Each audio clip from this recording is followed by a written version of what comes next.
Fala pessoal, bom dia. Hoje é dia 25 de setembro, sexta-feira, o último XP Connection da semana. Bom dia, Gustavo. Bom dia, Kim, bom dia a todos. Pois é, chegamos ao final de mais uma semana que foi parecida com as outras, né? Em termos de turbulência política, indicadores econômicos desapontando, Essa que a única diferença é que a gente teve mais volatilidade. Por muita exemplo, na volatilidade. curva de juros ontem, o vértice 17 batendo limite de alta e de baixa, dólar também variando muito, mas a gente vai bater um papo sobre isso, né? O que o BC falou, esses leilões aí do Tesouro. E hoje já começou também volátil ali, com alguns leilões, o dólar até abriu para baixo, depois operou em alta, mas a gente vai conversar um pouquinho. Antes de falar de tudo isso, acho que é legal a gente passar um panorama macro aqui Brasil, né? Falar um pouco dessa reforma ministerial que ficou para frente e também um pouquinho do que o BC comentou. Vou começar falando da reforma ministerial, aí você fala o que o BC comentou da parte de taxa de juros, e é até legal a gente mostrar o gráfico, enfim, do que a gente está olhando para a Selic. Mas, de qualquer forma, talvez a notícia mais relevante na política seja a reforma ministerial, que a Dilma postergou, então ficou para a semana que vem. Algumas fontes falando que vai ser divulgada na terça-feira. Ela viajou para Nova York, né? Lembrando que ontem ela queria ter anunciado isso antes de viajar para Nova York, mas tiveram alguns problemas ali, alguns desentendimentos dentro do PMDB, e então ela teve que postergar isso aí. Ontem ela pegou o helicóptero e depois o avião para Nova York. O helicóptero ali até deu uma faísca ali, enfim, o pessoal ficou por um momento, alguns, né, ficaram por um momento felizes, mas tá tudo certo. E o que aconteceu foi basicamente que o PMDB, pra gente lembrar, primeiro que a Dilma, ela entrou em contato com a cúpula do PMDB, a gente tá falando aqui basicamente e principalmente do Temer, do Cunha e do Renan, e no começo da semana eles já tinham falado que não ia indicar ninguém para os novos ministérios. E então ela partiu para negociação com as bancadas ali do PMDB da Câmara e do Senado, e aí mais diretamente com o Pisciani. O Pisciani ficou de indicar dois nomes, um para o Ministério da Saúde e outro para o Ministério da Infraestrutura. Esse Ministério da Infraestrutura seria a fusão entre as pastas da aviação civil e dos portos, então ele ficaria com essa indicação também. Mas o que aconteceu é que a Dilma mandou para trás, ela desistiu de fazer essa fusão, justamente para tentar manter alguns nomes que são mais próximos ao Temer, e obviamente para... Lembrando que essas duas pastas já são do PMDB, né? Então teria que realocar alguma coisa. Exato, eles teriam que perder uma posição ali. Então ela decidiu manter, isso aí desagradou o Pisciani, já que ele não ia poder mais indicar esse nome para a infraestrutura, e ele até ameaçou de tirar todas as indicações caso não tivesse dois nomes para ele. Então, por isso, tudo que a Dilma resolveu adiar, e até o Lula tinha falado em reunião com a Dilma que é melhor amarrar tudo e não ter erro, porque qualquer erro pode ser fatal. Então ela resolveu de fato deixar para a semana que vem essa questão. Vamos ver como é que vai ficar esse conflito dentro do PMDB. Lembrando que eles lançaram ali, ontem a gente teve um comercial em rede nacional, né, propaganda do PMDB falando justamente do governo atual, enfim, dando algumas indiretas ali, mas depois a gente pode conversar sobre isso. Então, sobre a reforma ministerial, de novo, ficar no radar semana que vem. E já tem o pessoal perguntando ali sobre o BC, né? Ontem o BC falando, se a gente for ver o dólar, estava esticando, curva de juros abrindo muito forte, e justamente na coletiva do relatório trimestral de inflação, onde geralmente o Tombini não fala, ele foi justamente para acalmar os mercados, né, Gustavo? Ontem era só para ter o Luiz Pereira, o Awaso, que está saindo do Banco Central, mas o Alexandre Tombini, o presidente do Banco Central, ele decidiu participar, comentou um pouco do que ele estava vendo para a economia, do que eles mudaram no relatório, e também respondeu algumas perguntas. É interessante que ele bateu muito na tecla de manutenção da taxa de juros por um período prolongado. Parece também bastante do que aconteceu no final do ano passado, que foi quando eles começaram o ciclo de alta de taxa de juros, logo depois das eleições, que eles ficaram batendo por muito tempo na palavra permanece vigilante em torno da inflação, porque a inflação tem que convergir para a meta. Agora o novo mantra é manutenção da taxa de juros por um período prolongado. Então, acho que depois de terminar esse ciclo de alta de taxa de juros, eles estão querendo deixar bem claro que não terá um ciclo de corte, pelo menos em breve, embora o mercado ainda precifique que ocorrerão ainda alguns cortes no ano que vem, eles estão sinalizando que vão ficar nesse patamar por bastante tempo, né? E aí, a parte do câmbio, ele foi questionado o que eles poderiam fazer, já tinham vários repórteres, cada um foi perguntando de um instrumento ou de outro, e ele foi praticamente deixando claro que eles fariam qualquer coisa, utilizariam todos os artifícios que eles têm. Ele falou que em períodos passados eles não estavam, eles têm mais armas, mais artifícios para usar agora do que anteriormente, que eles estão preparados, que eles sabem o que tem que fazer. E também questionado de usar reservas, ele falou que não é simples usar reservas, teria que ser algo bem feito, que não adianta usar de qualquer forma, porque senão você pode sinalizar o contrário e piorar. Você tenta melhorar, mas você acaba piorando ainda mais. Mas falou que poderia usar, sim. Não descartou. Lembrando que ontem, antes da fala, se a gente lembrar a curva de juros, mais especificamente o vértice 17 ali, bateu no limite de alta de 80 bips e depois bateu no limite de baixa, depois de toda essa conversa de que o BC deve manter e não deve elevar a taxa Selic, pelo menos agora para o curto prazo. E é legal a gente também destacar a fala do próprio Tombini, comentando que uma coisa é risco de prêmio na curva, que foi o que aconteceu, e outra coisa é a política de aumento de juros do Banco Central. Então é legal a gente diferenciar, porque se a gente olhar na curva, a gente tem precificado ali diversas altas de 200 bips lá, 2 pontos percentuais para as próximas reuniões, e de fato não é o que o Banco Central deve fazer. Então isso aí está muito relacionado à percepção de risco Brasil, tanto que o CDS explodiu, bateu 500 ali, depois voltou, então ficar de olho, mais o Banco Central com uma postura um pouquinho mais forte, tá? Isso, depois de você apresentar o déficit, o orçamento com déficit para o ano que vem, as medidas que vieram depois não agradaram, então o mercado continua um pouco sem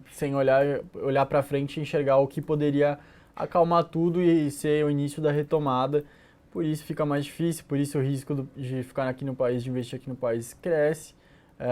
Você não tem uma perspectiva de melhora no curto prazo, isso bem difícil. Mas também você não enxerga nenhum movimento para o longo prazo que seja suficiente de uma vez para acalmar. Então aí o mercado acaba precificando isso, coloca isso no risco e contamina todos os ativos. Boa. Só aqui partindo para algumas perguntas, o SMP perguntando se essa fala do Tombini de ontem pode reverter a alta do dólar. Acho que não é tão forte assim, porque o estrutural continuou mesmo, né? Enfim, todas as questões políticas aqui piorando, a gente vai ter a votação importante semana que vem dos vetos que sobraram, provavelmente vai ser na quarta-feira, também tem muito risco aí pela frente. A gente tem a questão da CPMF, provavelmente não deve passar, então como que vai ficar o pacote de ajustes? O estrutural continua muito ruim. Por outro lado, você tem lá fora o Fed querendo aumentar juros, então talvez essa fala tenha ajudado ali momentaneamente o dólar e dar uma respirada, etc. Mas a gente não vê, por enquanto, indo para um patamar muito baixo de forma consistente, né? Não, acho que o câmbio é essa trajetória, talvez ele tenha esticado muito rápido, mas de qualquer forma a gente sabia que ao longo do próximo ano, a gente não sabe exatamente quando os Estados Unidos vai começar a subir juros, mas eles vão subir aos poucos, vai ser gradual, vai ser lento, e isso vai aos poucos, desvalorizando a nossa moeda frente a deles, e também a nossa parte, a doméstica, está muito complicada, que nem a gente comentou, a gente precisa ter alguma coisa para se ater para falar, agora as coisas estão recuperando, agora a gente está mais otimista. Na verdade, o que está acontecendo é o contrário.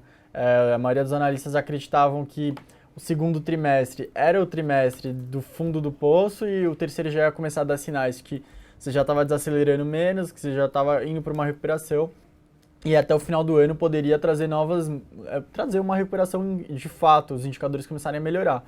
A maioria dos analistas já estão revendo isso e colocando como o terceiro sendo o fundo do poço, porque os indicadores não param de piorar, estão surpreendendo negativamente, batendo recorde de mínima histórica. Então você revê todo o seu planejamento, você revê toda a sua precificação e a parte política continua atrapalhando muito também. Você traz uma desconfiança enorme para as empresas investirem, para os consumidores enxergarem o futuro e pensarem se vão fazer algo ou não, se vão tomar algum risco ou não. Então fica complicado falar. Boa.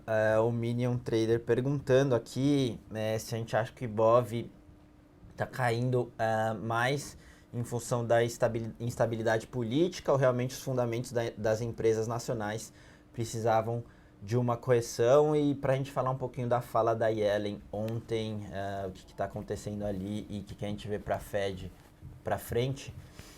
Começando com a parte do Ibov, né? Teve de fato uma correção muito forte nos últimas semanas, últimos meses ali.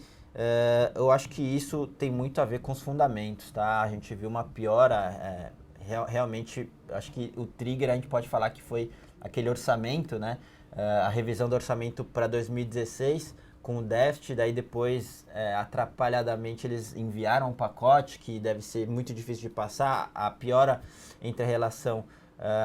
na relação entre Congresso e Planalto também pioraram, então isso aí refletiu na Bolsa, porque obviamente isso reflete na economia e as empresas da Bolsa estão inseridas ali nesse contexto. Então foi um pouco disso, aversão a risco. Outro ponto também que prejudicou a nossa Bolsa aqui foi o fator externo China, né? A gente viu China piorando as perspectivas ali recentemente, eles desvalorizaram a moeda, o Fed falando e batendo na tecla da preocupação com relação à China. Então isso aí tende a prejudicar os emergentes e o Brasil não fica fora disso, até porque China é um dos nossos principais parceiros comerciais ali. Então, juntando tudo isso, a parte interna e a parte externa, dá para entender um pouco essa queda do Ibov. Agora, de fato, o Ibov está num valuation mais razoável agora, está negociando cerca de 10,5 vezes preço-lucro para os próximos 12 meses, mas a gente ainda acha que não é ponto de inversão ou buy opportunity, um ponto de compra ali, porque as coisas podem piorar de novo. A gente não viu nada de estrutural sendo discutido ali pela Fazenda. A gente tem toda essa dificuldade do pacote passar, a gente tem os vetos para serem votados, principalmente a questão do judiciário semana que vem. Então, se tem espaço aí para queda, a gente continua cético. E se a gente fizer uma comparação ali na balança, a parte negativa tem todas essas coisas que a gente falou, mas na parte positiva pouco vê, né? O horizonte ali, você não vê um trigger muito claro de alta para a Bolsa, para as empresas como um todo. Então a gente continua cético com relação a nível de Ibov e nesse sentido, para quem tem renda variável, a gente sempre recomenda proteção via derivativos, tá? Falando agora de Fed, acho que é legal comentar um pouco, né, e já pegar o link daquela pergunta. Perguntaram também do resultado hoje do PIB. Então ontem a gente teve a Yellen falando, trouxe informação nova, né, e um discurso um pouquinho diferente do que foi naquela decisão de setembro de manter os juros no patamar atual lá fora. E também a gente teve PIB hoje, né, Gustavo? Isso, de uma semana passada, então, logo depois que eles anunciaram a decisão de manter a taxa de juros no patamar que ela já estava, a Janet Yellen deu uma entrevista e ela foi muito questionada, porque logo depois que eles divulgam, eles soltam um comunicado, e nesse comunicado parecia que o Fed estava muito pessimista, tinha piorado suas expectativas, estava acreditando que o mundo ia crescer bem menos, que a situação econômica global era pior do que imaginada, e o mercado acabou lendo isso como preocupante, como se eles estão falando isso, então é que a coisa está bem ruim. E ontem ela reverteu esse discurso, ela deu um novo discurso que ela estava bem mais otimista, falou que realmente a economia global está desacelerando, não está crescendo tanto quanto eles esperavam, mas não é tão preocupante assim, que eles acreditam na retomada, eles acham, ela até comentou que ela não acha que a China esteja num problema tão grande que nem eles cogitam, e que na parte interna dos Estados Unidos ela comentou que ainda assim eles ainda esperam uma melhora maior ainda no mercado de trabalho, lembrando que semana que vem tem um novo relatório de trabalho, mas que ela reforçou o ponto de que a inflação vai convergir para a meta de 2%. No longo prazo, acredita que as condições econômicas estão favorecendo isso. A gente teve hoje pela manhã, então, surpreendendo bastante, um PIB sendo revisado para cima, a terceira leitura do PIB do segundo trimestre dos Estados Unidos, e foi para 3,9, estava em 3,7. O mercado achava que já tinha estabelecido em 3,7. Mas novos dados mostrando que a economia dos Estados Unidos está se recuperando e que reforça bastante o que eles dizem, porque eles falam que a inflação não está convergindo tão rapidamente porque esse ano tiveram diversos choques que não estavam constando no programado, que nem o choque do petróleo, que caiu bastante o preço. E isso que influenciou bastante a trajetória da inflação, mas que isso vai recuperar no longo prazo e não tem problema eles elevarem os juros em breve. Boa. Lembrando que os yields dos bonds curtos lá nos Estados Unidos para cima até então precificando ali uma maior probabilidade de aumento de juros, o que tende a ser, no geral, ruim, né, para ativos de risco de mercados emergentes, e a gente entra aí nesse bolo. Vamos lá, então, que a gente tem já algumas perguntas, estão perguntando de Vivit, que a gente está olhando, enfim, ela tem caído ali nos últimos tempos. Vivit, o risco que o pessoal tem olhado muito e por isso que caiu, enfim, um dos principais motivos foi a questão do JCP, né? Muito se falava em extinção do JCP, isso aí tenderia a pegar bem Vivit. Agora a gente gosta do papel, depois dessa queda, talvez seja o nosso player preferido na parte de telecom. Ela é muito mais focada em qualidade ali e na parte de consolidação ela tende a ser bem beneficiada.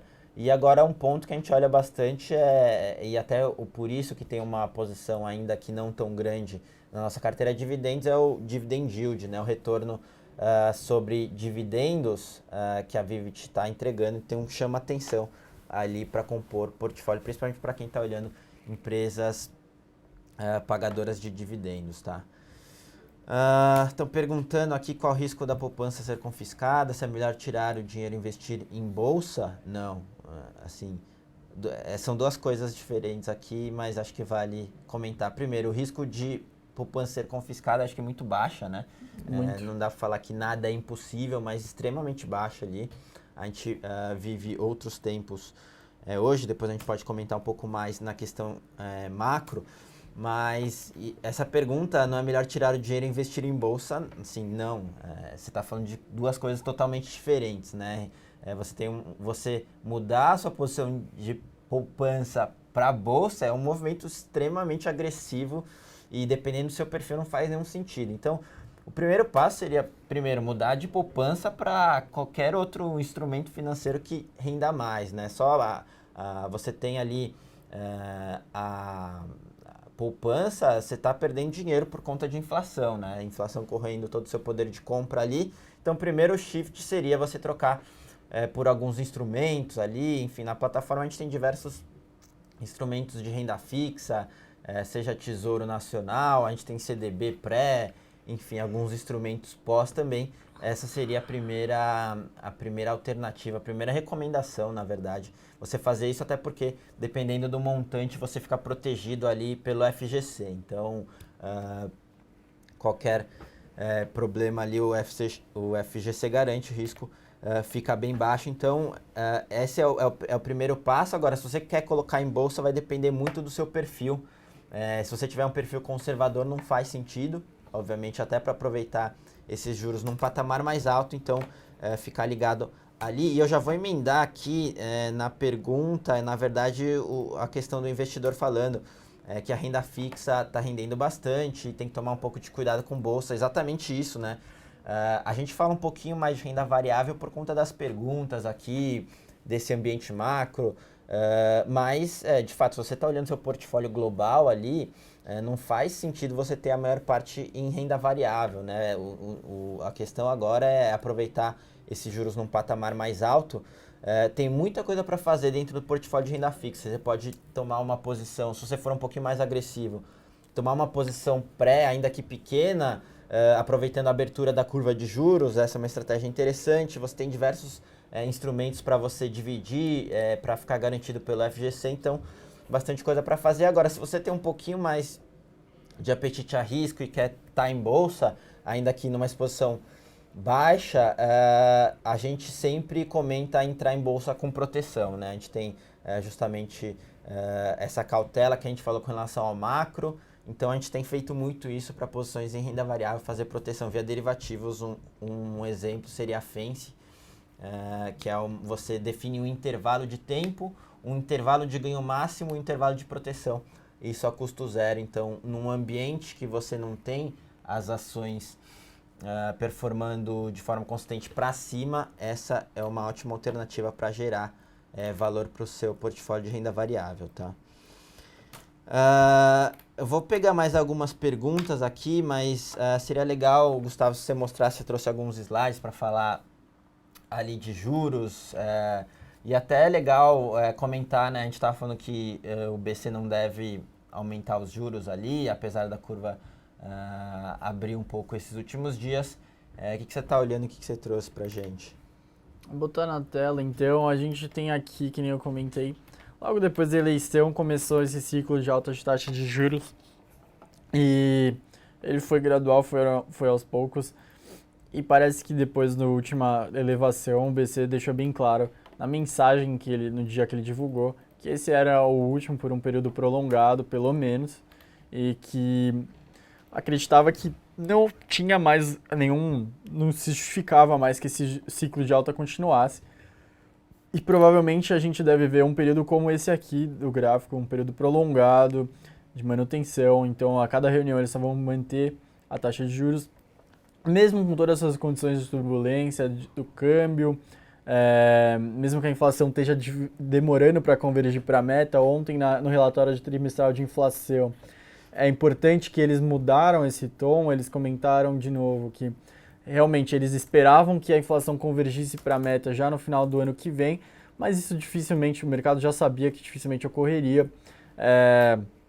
Já começaram a passar para o primeiro trimestre de 2017.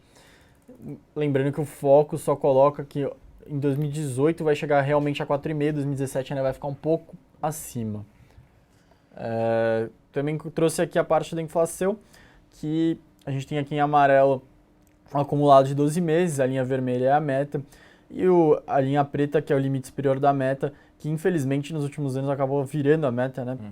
A gente vê que desde 2010 que a gente não está nem próximo dessa meta. Então, infelizmente, depois de você descuidar bastante da inflação, é difícil agora, você demora um pouco mais, precisa de um remédio um pouco mais duro para você retornar e convergir para a meta, mas parece que agora o governo está bem focado mesmo em fazer isso.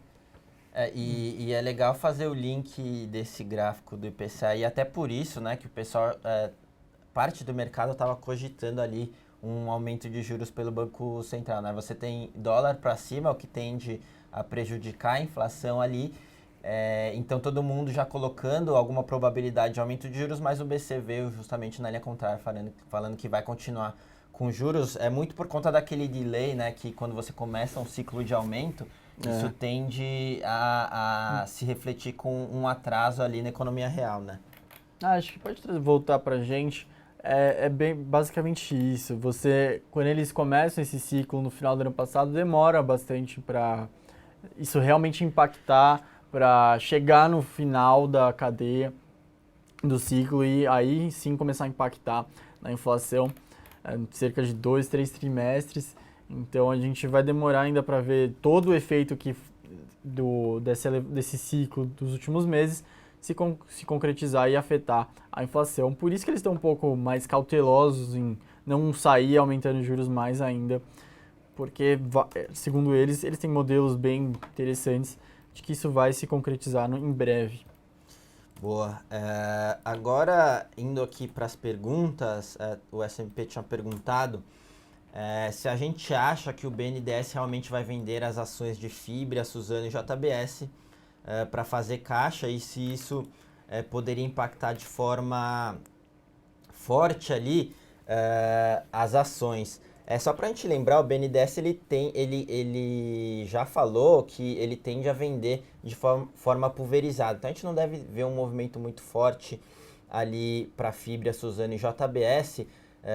Se a gente lembrar, eles tinham falado em algo em torno de 2 bi de forma pulverizada. Então isso aí, de novo, a participação deles é muito maior que isso nas 3 empresas. Então esse fluxo aí,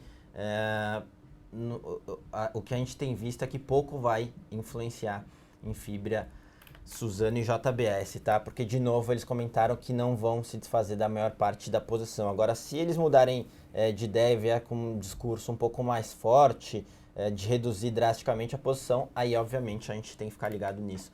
Mas, por enquanto, com as informações que a gente tem hoje, vai ser algo muito pulverizado, tá? O Minion Trader perguntando aqui se a gente pudesse comentar a mudança que a gente fez na nossa carteira semanal Top Picks, né? O que a gente fez essa semana. E é até legal falar um pouquinho dessa estratégia nossa. Hoje a gente tem, um dos papéis que a gente tem ali na carteira era Sula 11, BBSE e SUSB. Então o que a gente fez para essa semana, dado que nas últimas 2 semanas Sula tinha subido, a gente fez essa mudança na segunda-feira, tá? Mas, de qualquer forma, a Sula até então tinha subido cerca de 12%, BBSE tinha caído e SUSB tinha ficado de lado, mas o que a gente quis fazer aqui é mais um rebalanceamento estratégico, um papel. Quando você tem um portfólio, os gestores costumam fazer muito isso. Imagina que você tem um portfólio de ações, uma empresa se destacou na semana ou no mês e subiu muito e as outras ficaram para trás. O que acontece é um rebalanceamento, todo esse share que essa empresa ganhou, a gente rebalanceia e joga para as outras empresas, porque o que você está fazendo é realizar o lucro de uma empresa que você gosta e que esticou rápido e jogar e alocar esses recursos nas outras empresas que você também gosta, mas ficou para trás. Então geralmente é isso que os gestores fazem. Mas aqui a nossa cabeça estratégica foi, além de você reduzir um pouco em Sula que tinha subido, aumentar em BBSE que ficou para trás e também aumentar em Suzano, dada esse dólar num patamar mais alto, que a gente enxerga que deve ficar lá por um tempo, isso tende a beneficiar. Foram mudanças marginais, tá? Não foi nada de muito pesado, mas foi um pouco dessa nossa cabeça para a mudança dessa semana, tá? Teve mais algumas perguntas. Teve uma pergunta aqui com relação ao grau de investimento. O Santos estava perguntando aqui o que acontece se a gente for rebaixado por mais agências, mas acho que seria legal a gente expor aqui o que a gente está vendo na questão de rebaixamento para as outras empresas, Gustavo. Tá, eu pedi para botar na tela, então, a gente tem aqui, esse CDS não é exatamente de hoje, porque principalmente do Brasil está bem volátil, dos outros está praticamente a esse nível, mas o nosso já está maior que isso. Ontem chegou a bater a barreira dos 500, mas a mensagem aqui no nosso CDS já mostra que a gente tem um nível de grau especulativo. A gente tem aqui, ó, deixar bem claro, por que a gente acha que dificilmente ocorreria pela FIT esse ano. Aqui nessa primeira linha, então, a gente tem aqui o Brasil e a nota pelas 3 principais agências e a perspectiva pelas 3 principais agências. Na FIT, a gente está em BBB. Para virar BB+, que seria o primeiro nível de grau especulativo, a gente precisaria passar por BB- e depois chegar ao BB+. A gente tem aqui, nessa linha, a Rússia. A Rússia também é um país emergente, também é um país que sofreu bastante antes da gente, já começou a ter problemas econômicos, desde o final do ano passado já tinha estourado, e a Rússia também seguiu uma trajetória parecida com a nossa. O CDS dela já está em 374, mas ao longo do ano ela chegou a quase 700, também próximo de quando ela foi rebaixada pelas 2 agências, a S&P e a Moody's, E a gente vê que ela ainda tem BB-, ou seja, ela ainda é grau de investimento pela Fitch. Ela perdeu também, perdeu um grau pela Fitch depois de todo esse problema. Mas até hoje a Fitch não rebaixou a Rússia, ainda está esperando para ver se ela vai conseguir se recompor e o programa dela para o longo prazo. Então, dificilmente a gente vai ver, a gente deve ver realmente a Fitch tirando o BBB e virando BB-, mas não direto para BB+, porque não é algo característico da agência fazer esse movimento direto. Ela deve fazer com que a gente vire exatamente igual a Rússia, BB- e perspectiva negativa. Na parte da Moody's, aí sim a gente já está mais próximo de perder o grau de investimento, embora o que a gente tem visto da agência em suas falas, em seus comunicados, é de que ela ainda está aguardando também para ver o desdobramento de 2015, o que o Brasil vai realmente conseguir mostrar para o longo prazo, se vai conseguir aprovar propostas que estabilizem a dívida no longo prazo, ou seja, se vai passar reformas estruturais, né? Ela sabe que ela tem previsão de recessão para o Brasil tanto em 2015 quanto em 2016, sabe que não vai conseguir um superávit tão cedo, mas ela está mais interessada no que está mais para o longo prazo. Pode tirar da apresentação já, para aí sim começar a movimentar o rating nosso. Boa. Mas na parte do que seria, né, acho que a gente podia comentar mais do que impactaria. A gente sempre comenta que já perdemos um grau de investimento agora, diversos investidores já retiraram, né, seus investimentos, já mexem no ativo, se perder mais um também vão retirar, mas boa parte já antecipa, né? Porque a gente está falando aqui de fundos de gestão ativa, né? Então, geralmente, quando você tem uma perspectiva ali de que um país vai perder o grau de investimento, eles tendem a antecipar isso e já tirar recursos daquele país. Foi o que a gente viu recentemente no Brasil. Agora, você tem alguns fundos passivos que eles necessariamente precisam que duas agências, no mínimo, rebaixem o país. Então, se tiver o rebaixamento por mais uma agência e a gente perder o grau de investimento, sim, vai ter um fluxo adicional ali. A gente pode esperar algo nesse sentido. Mas, de novo, como o Gustavo falou, dificilmente a Fitch deve rebaixar 2 graus de uma vez e a Moody's, com todas as declarações, parece que vai fazer uma revisão só para o ano que vem. Mas pelo CDS, pelo que a gente conversa muito no mercado, e sentimento é que já é dado, né, que a gente vai perder o ano que vem. As nossas empresas já começam a ser penalizadas, mesmo que a gente ainda tenha o grau de investimento, elas estão penalizadas com essa situação tão grande, porque na hora que elas vão captar lá fora, elas já começam a sentir na pele a dificuldade, a desconfiança, por isso, pela situação que a gente tem agora. Eles já sentem agora, mesmo que a gente ainda tenha esse grau. Indo aqui, o Daniel estava perguntando se não tem como ganhar dinheiro na bolsa sem ser seguindo tendência, etc.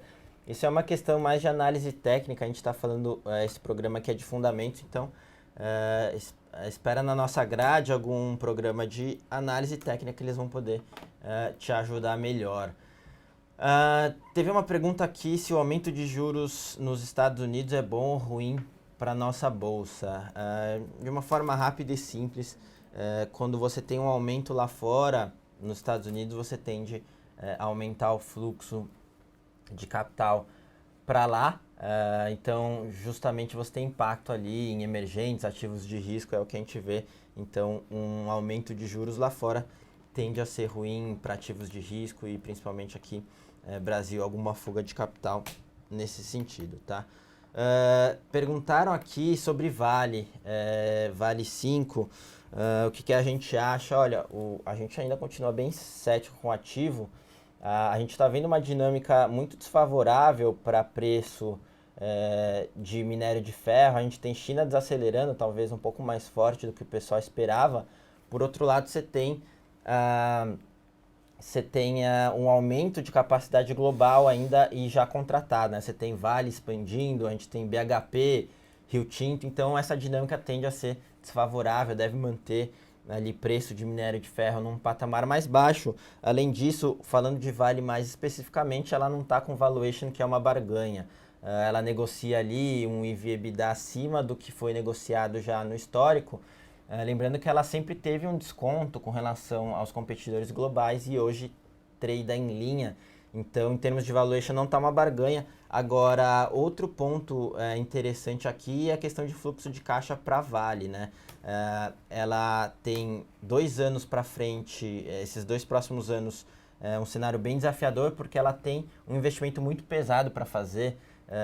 Em contrapartida, a receita tem cada vez se reduzido por conta do preço do minério de ferro, então esse equacionamento vai trazer um pouco de trabalho, cenário desafiador para a Vale, gente falando já na Vale cortando dividendos para o ano que vem, até ainda esse ano. Lembra que a gente tem outra parcela para sair de dividendos para a Vale, então cenário bem desafiador, valuation não está uma barganha, a gente não recomenda nenhuma exposição no ativo, tá? Chegando às últimas agora, né? A gente está chegando na parte final do programa. O Costinha tinha perguntado se SUSB pode ser analisada positivamente, independente do câmbio. Sim, o que a gente tem visto ali na celulose, principalmente, é uma dinâmica muito boa, principalmente se a gente compara ali com commodities metálicas, petróleo, etc., os preços estão se mantendo num patamar bom, principalmente puxado pela demanda de China e principalmente também Europa, que é um mercado bem importante. Então eles estão até conseguindo repassar preço. A Suzano e Fibra já disseram que vão repassar preço e aumentar preço nesse trimestre. Então a dinâmica é bem favorável, mas de novo, aqui você não pode expurgar essa parte do câmbio, né, que é extremamente importante. E é um pouco da nossa cabeça. A gente tem Suzano na carteira, a gente nunca falaria e recomendaria para alocar todo o seu portfólio de renda variável em Suzano. Mas a gente acha que tendo uma parcela ali, primeiro você vai se beneficiar do dólar num patamar mais alto, você vai aproveitar essa dinâmica da celulose num momento bom e fazer um hedge natural, né? Querendo ou não ali, quando em momentos recentemente que a gente teve que a bolsa caiu, o dólar explodiu, boa parte do seu portfólio sofreu, mas você tem esse hedge natural, essa proteção que fica com ativos atrelados ao dólar, tá? Então, um pouco dessa nossa cabeça é uma dinâmica boa. A Suzano está se alavancando bastante também nesses últimos trimestres, então expurgando a parte do câmbio, tem bons fundamentos, mas você tem que considerar isso na análise com certeza, que é o que tem impulsionado os resultados ultimamente, tá? Bom, a gente está chegando aqui no final do programa, já deu para discutir bastante coisa. A gente já falou aqui de IBOV, de novo, o pessoal perguntando se vale entrar no IBOV agora. Primeiro que entrar no IBOV, no índice como um todo, a gente não gosta, tem diversos ativos que a gente não gosta lá no meio, e a gente continua cético com relação a essa piora política e perspectiva, sem muito trigger de alta. Agora a gente tem alguns ativos que a gente gosta ali, esse sim, a gente tem mais otimismo, como por exemplo Itaú, que talvez hoje a nossa principal posição ali, a gente vê como o melhor risco-retorno na bolsa, e no caso Itaúsa, que o spread andou muito a favor de Itaúsa, esses dias seria uma alocação tática interessante, mas de novo a gente continua com essa questão econômica e política. A gente está cético. Agora, se entrar, dá para entrar em alguns ativos, e mesmo assim a gente recomenda proteção via derivativos, tá, pessoal? Bom, acho que por hoje é isso. A gente já discutiu bastante coisa aqui, espero que vocês tenham gostado. A gente tenta passar aqui mais informação e falar um pouco também, não só de renda variável, mas tiveram várias perguntas de renda fixa, que a gente sempre recomenda, obviamente, o pessoal aproveitar esse ambiente de juros num patamar mais alto. Tem muita coisa para fazer de novo no portfólio de renda fixa, se você é um pouco mais arriscado, tomar uma posição pré um pouquinho maior, aproveitar a abertura de curva de juros, algo nesse sentido. Mas por hoje é só, pessoal, a semana foi boa, espero ver vocês ali semana que vem. Valeu, Gustavo. Valeu, Kim, pessoal, bom final de semana, até mais.